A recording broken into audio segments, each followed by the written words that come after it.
Sociálne médiá v súčasnosti predstavujú obrovský potenciál a žiadny internetový marketér si nemôže dovoliť ignorovať ich.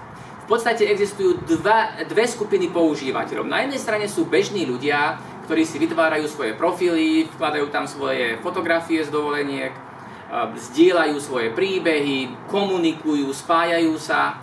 A na druhej strane sú internetoví marketéri, ktorí zase robia všetko preto, aby tejto prvej skupine niečo predali. A darí sa im veľmi dobre. Niektorí z nich zarábajú milióny dolárov ročne. Záleží len na vás, do ktorej z týchto skupín chcete patriť. A aby som nezabudol, tento krásavec sa volá Google. A má vlastnú stránku na Facebooku a na Instagrame má viac než 10 000 followerov. Ako to robí? Zaregistrujte sa na našu stránku a dozviete sa. Práve išiel aktualizovať svoj profil na Instagrame.